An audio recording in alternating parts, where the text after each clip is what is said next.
Good morning students.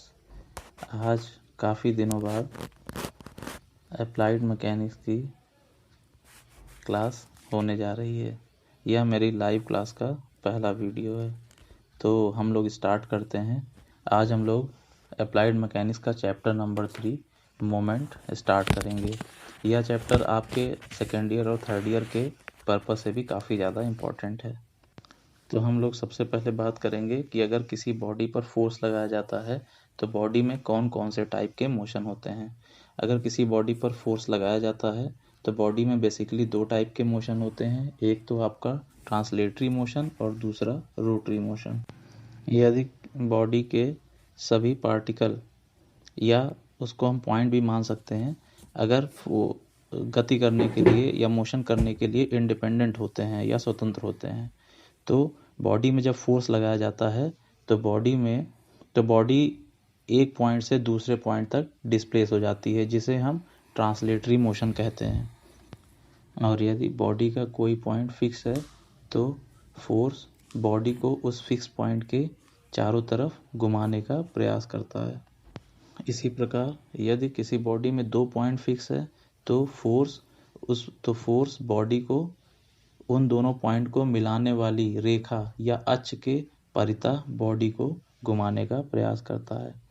इससे हम लोग कह सकते हैं कि अगर कोई भी फोर्स बॉडी पर लगाया जाता है और बॉडी में कोई पॉइंट फिक्स है या कोई एक्सिस फिक्स है तो उसके अबाउट फोर्स बॉडी को घुमाने का प्रयास करता है। और यह जो घुमाने का प्रॉपर्टी ही मोमेंट कहलाता है।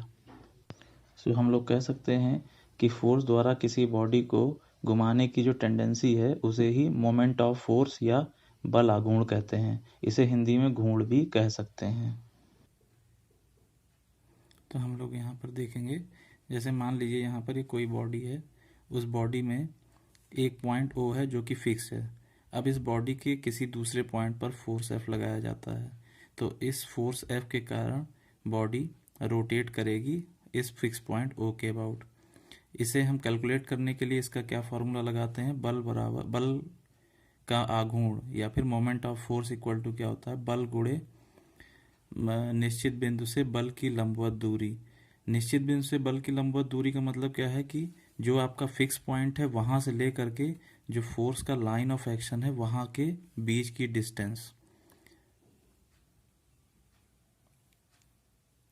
तो ये यहाँ पर आपको ध्यान रखना है कि यहाँ पर जो डिस्टेंस लेना है और जो फोर्स का लाइन ऑफ एक्शन है वो एक दूसरे से 90 डिग्री यानी कि परपेंडिकुलर होने चाहिए, लंबवत होने चाहिए। तो मोमेंट बराबर क्या हो जाएगा, फोर्स इनटू डिस्टेंस। अब यहाँ पर हम देखेंगे कि इसका अब सीधी सी बात है कि मोमेंट की वजह से बॉडी रोटेट करती है। अब रोटेट तो घड़ी की सुई भी करती है इस तरह से, जैसे कि एक डायरेक्शन में। तो यहाँ पर इसी तरीके से जो घड़ी की सुई की दिशा में रोटेट कर रहा है उसको हम कहते हैं क्लॉकवाइज डायरेक्शन या फिर दक्षिणावर्त दिशा। और अगर घड़ी की सुई के अपोजिट डायरेक्शन में कोई चीज़ रोटेट करेगा तो उसे हम क्या कहेंगे, एंटी क्लॉकवाइज डायरेक्शन।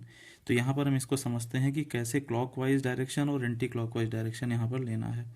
जैसे कि यहाँ पर एक डायग्राम दिया गया है, इसमें ये जो लाइन है ABCD, इसे हम बीम कहते हैं और बीम के ये दो सपोर्ट हैं जिस पर बीम टिकी होती है। तो एक A पॉइंट है और दूसरा D पॉइंट है। इस पर बीम पर दो लोड लगे हैं, एक तो W1 और दूसरा W2।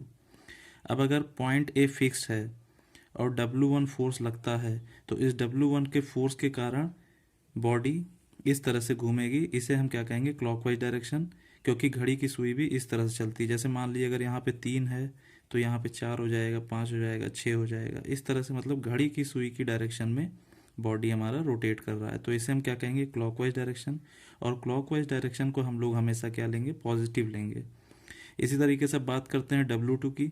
हमारे पास फिक्स पॉइंट कौन सा है, अभी A है, तो A के अबाउट W2 कैसे रोटेट कराएगा, ये भी आपका क्लॉकवाइज रोटेट कराएगा। मान लिए घड़ी का साइज थोड़ा बड़ा हो गया है और इस तरह से बॉडी को रोटेट करा रहा है। अब अगर हम A पॉइंट के अबाउट कैलकुलेट करेंगे तो यहाँ पर देखिए, force into perpendicular distance, force vertical लग रहा है तो डिस्टेंस कैसी लेनी है, हॉरिजॉन्टल में लेनी है।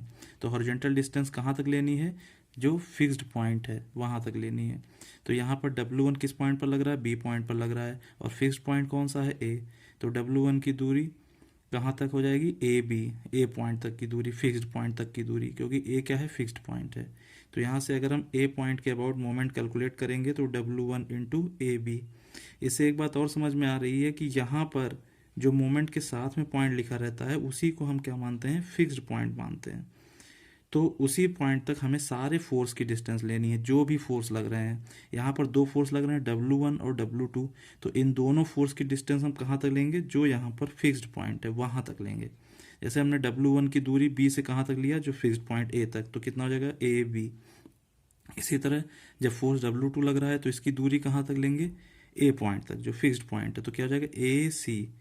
ठीक है, और ये कैसे घूम रहा है, ये भी क्लॉकवाइज घूम रहा है तो प्लस में लेंगे, यहाँ पर ये भी क्लॉकवाइज घूम रहा है तो प्लस में लेंगे। तो यानी कि क्लॉकवाइज डायरेक्शन को हम लोग हमेशा कैसे लेते हैं, प्लस में लेते हैं। इसी तरीके से अपन समझते हैं एंटी क्लॉकवाइज डायरेक्शन कैसे होता है। तो एंटी क्लॉकवाइज डायरेक्शन के लिए हमने मान लिया कि पॉइंट D फिक्स है। अब यहाँ पर पॉइंट A फ्री हो गया है, पॉइंट D फिक्स है। जब किसी पॉइंट का D फिक्स्ड है, अब यहाँ पे W2 अगर फोर्स लगाएंगे तो बॉडी इस तरह से घूमेगी। जैसे मान लीजिए यहाँ पर ये पेन रखा हुआ है, इस पेन पर ये पॉइंट D फिक्स है। अब हमने W2 फोर्स लगाया, इस W2 की फोर्स के कारण बॉडी ऐसे घूमेगी, और घड़ी हमारी ऐसे चलती है इस तरह से। तो इसका मतलब ये अपोजिट में जब घूमेगा तो इसे हम कहते हैं एंटी क्लॉकवाइज डायरेक्शन।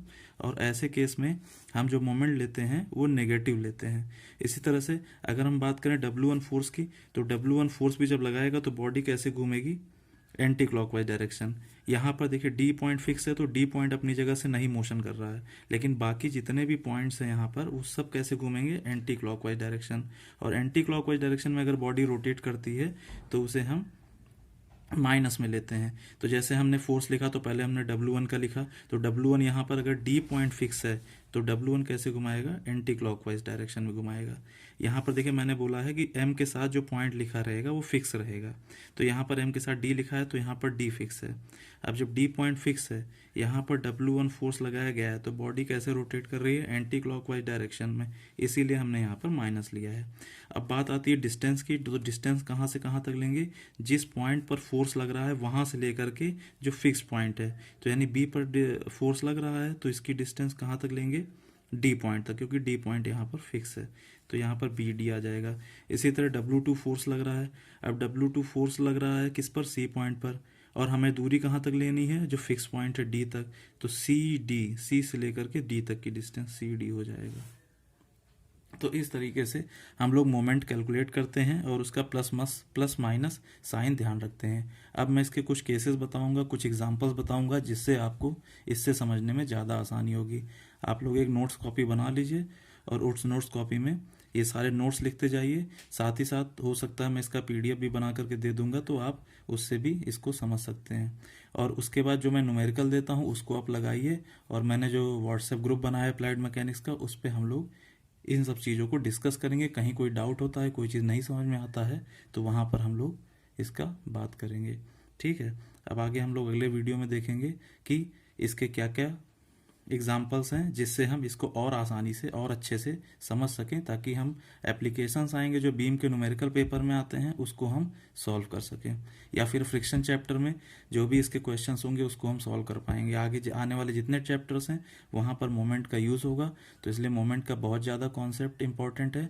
इस वीडियो को आप बार बार देखिए, अच्छे से समझिए, और कैसे कैलकुलेट किया गया है MA और MD इसको अच्छे से समझिए, क्योंकि न्यूमेरिकल्स में इनका यूज़ ही होता है। आगे जितने भी आप न्यूमेरिकल लगाएंगे वहाँ पर आपको मोमेंट कैलकुलेट करना आना चाहिए, तभी आप न्यूमेरिकल को अच्छे से लगा सकते हैं। Okay, thank you class.